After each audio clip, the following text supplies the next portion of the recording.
Silk. The name says it all. Silk is an embodiment of sheen, splendor, and luster.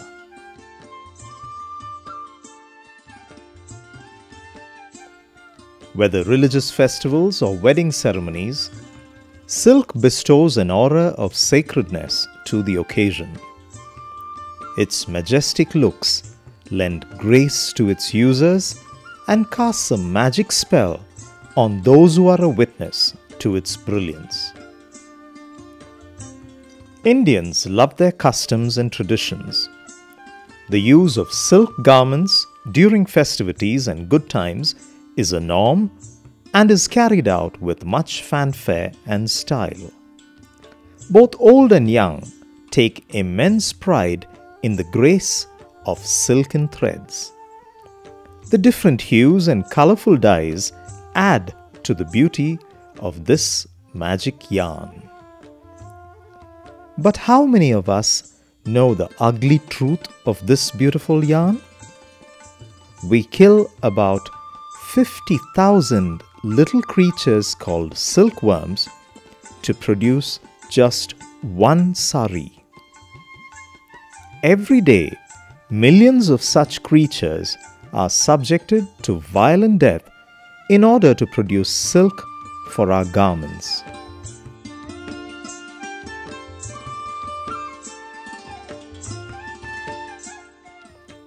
For us Indians, it is an uneasy compromise.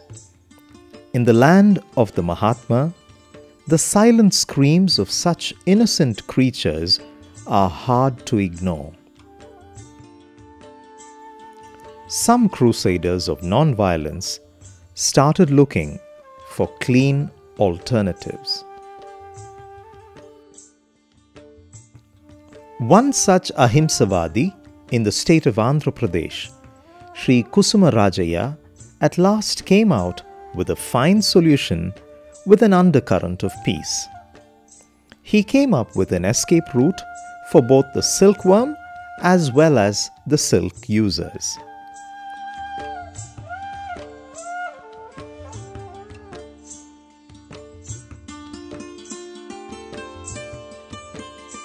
The worms now fly to live a life of newfound freedom, and the lovers of silk can still wear their lustrous clothes guilt-free.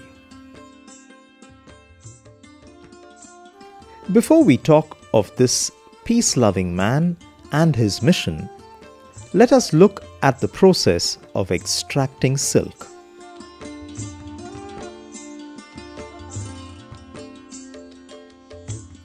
It is said that silk was discovered about 5,000 years ago, and legend has it that it happened in a garden in China, that while the princess was sipping her tea, when she plucked a cocoon from a mulberry tree, it somehow accidentally fell into her cup of tea. The princess was dazzled by the beauty of the spectacle in her teacup as strong white threads started unraveling. That little storm in her teacup went on to create big ripples all over the world as time passed by. There are several stages in the production of silk. It is actually the fiber which certain insects produce to build their cocoons and webs. In fact, many insects produce silk, but it is the filament produced by the mulberry silk moth called Bombyx mori, which is used by the commercial silk industry to produce the yarn. Silk filament comes from the cocoons built by the silkworms, which are not worms in a real sense, but only silk moth pupae.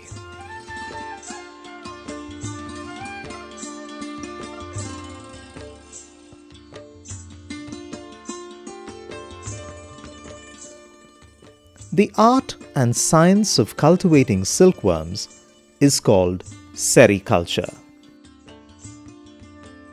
a field which offers employment and livelihood to lakhs of people in the country.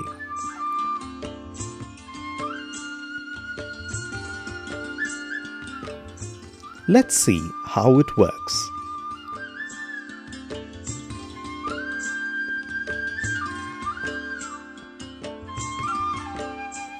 First, the tiny eggs of the silkworm moths are incubated until they hatch into worms. Then, they are placed under a fine layer of gauze covered with finely chopped mulberry leaves.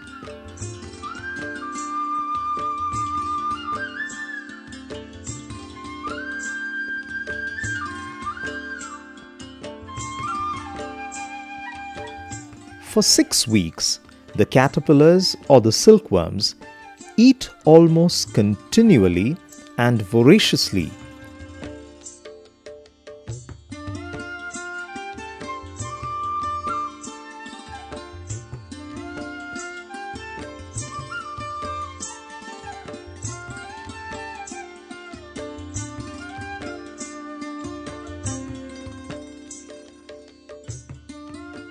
And increase in size tremendously.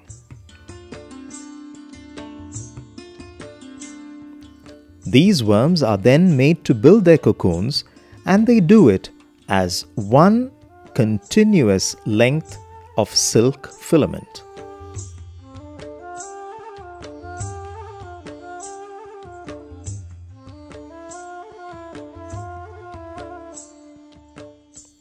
The worms have 2 large glands in them which secrete a liquid from a single exit tube in the head called spinneret. This liquid secretion from 2 glands harden on exposure to air and form twin filaments composed of fibroin, which is a protein material. A second pair of glands secretes a gummy binding fluid called sericin, which fuses the 2 filaments together. Do you want to know what it is that gives silk its sheen? It is the triangular shape of the filament and the light reflecting off those surfaces. Over a period of 3 days, the silkworm spins its cocoon, producing up to 950 meters of silk filament.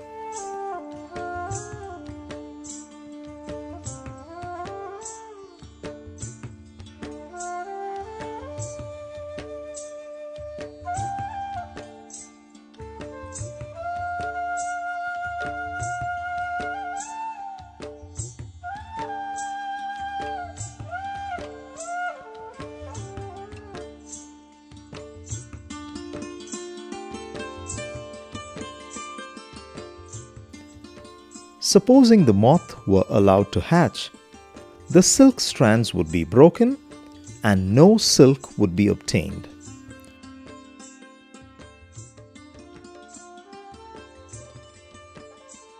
Now comes the sad part of our story. So, to preserve the silk strands, the pupae inside the cocoon are killed well before they hatch. Hot air or steam is used for this gruesome act.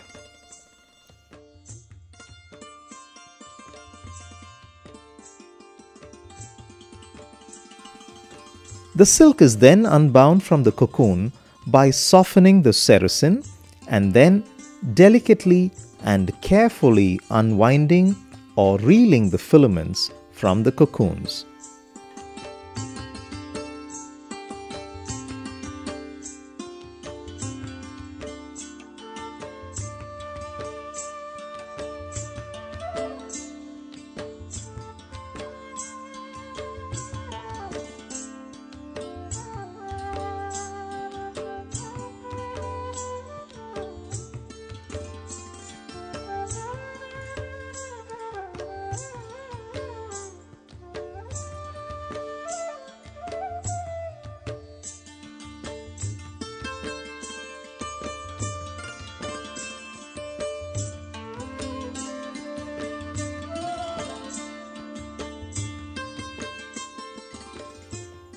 How do you differentiate between raw and soft silk?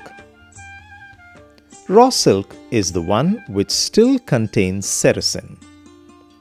Once sericin is washed out in soap and boiling water, the fabric is left soft and lustrous, and this becomes 30% lighter too.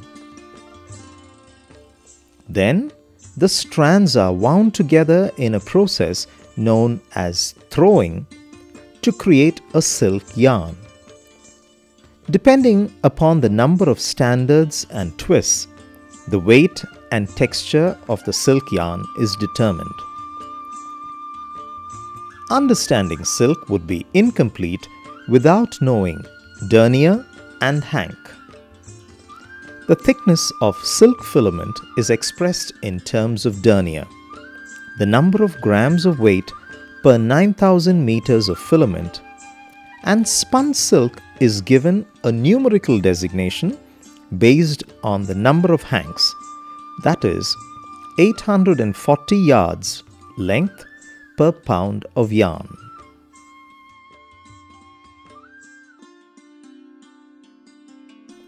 Another characteristic feature of silk is its superior strength. It is amazing to note that silk filament is as strong as steel of the same thickness. It is much stronger than cotton and wool. And since silk is also lower in density than cotton, wool or nylon, it is highly moisture absorbent.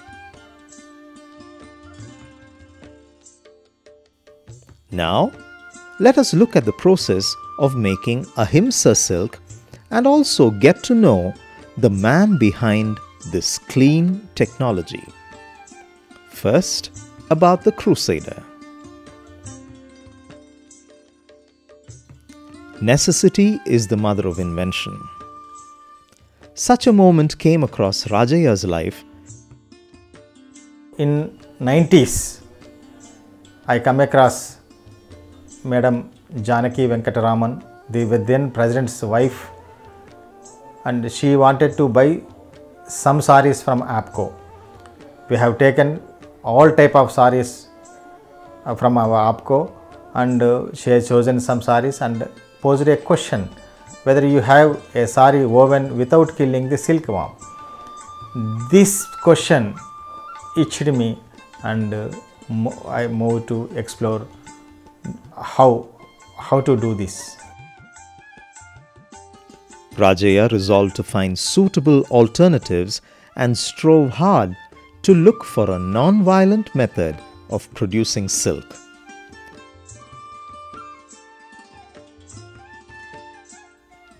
Meet Sri Kusuma Rajaya of Warangal, Andhra Pradesh.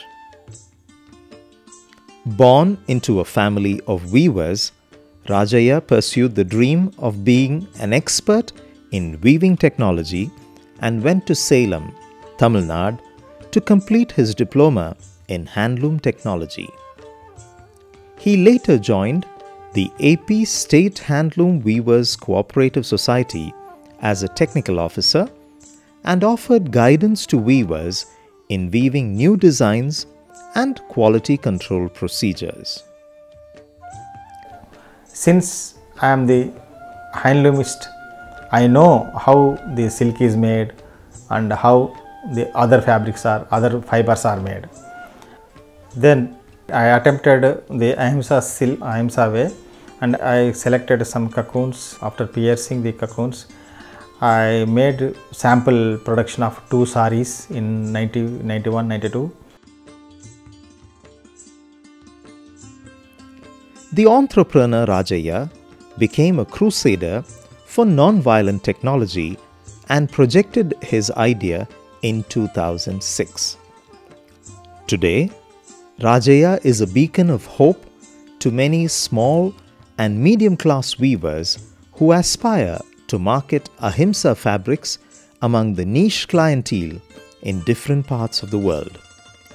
Today, though gradually, Rajaya's dream is being realized as scores of celebrity business magnates, politicians, and stars have made ahimsa silk their fashion statement. Now, let's take a look at the process of extracting silk the Ahimsa way. The Ahimsa method in the silk production process itself was the innovation. His approach was novel, fresh, and unexpected. The idea of putting an end to the violent death of the silkworms was the aha experience for Rajaya. The silken touch of Rajaya defined peace in a new context and altered the meaning of life itself. Putting the cocoon in hot water was a strict no-no for him. He patented the technology of spinning the yarn by allowing the insects to escape at the most appropriate time and then use the quality produce.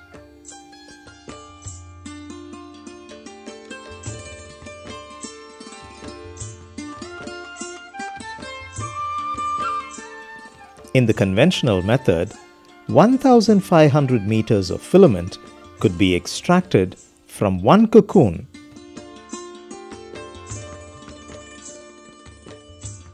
and over 95% of the yarn could be used.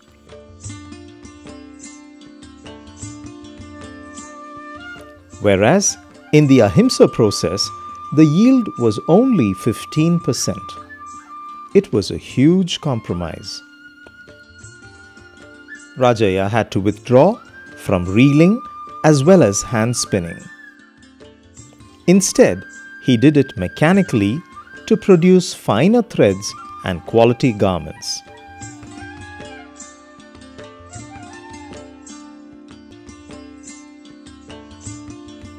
Though this process was costly and labor-intensive, it was very satisfying and filled him with a sense of freedom and peace.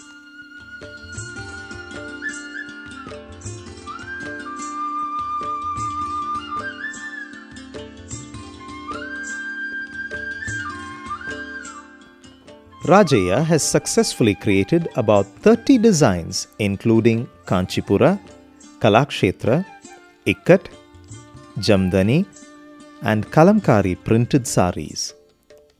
He has also used Ahimsa silk to create Dharmavaram, Gadwal and Venkatagiri saris. Other materials like salwar, kameez, stoles and dhotis were also created with Ahimsa silk. Since Ahimsa silk enjoys two distinct advantages, that is, they don't wrinkle easily and secondly, they are more air permeable. These fabrics have attracted the attention of the couture conscious both in India and abroad. A way has been shown and a humane and compassionate alternative has been developed. It is time we all started respecting the spirit of Ahimsa.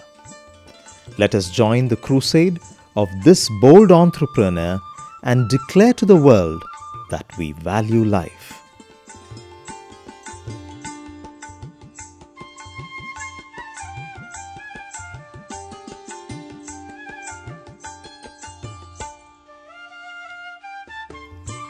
We are not human beings on a spiritual journey. We are spiritual beings on a human journey.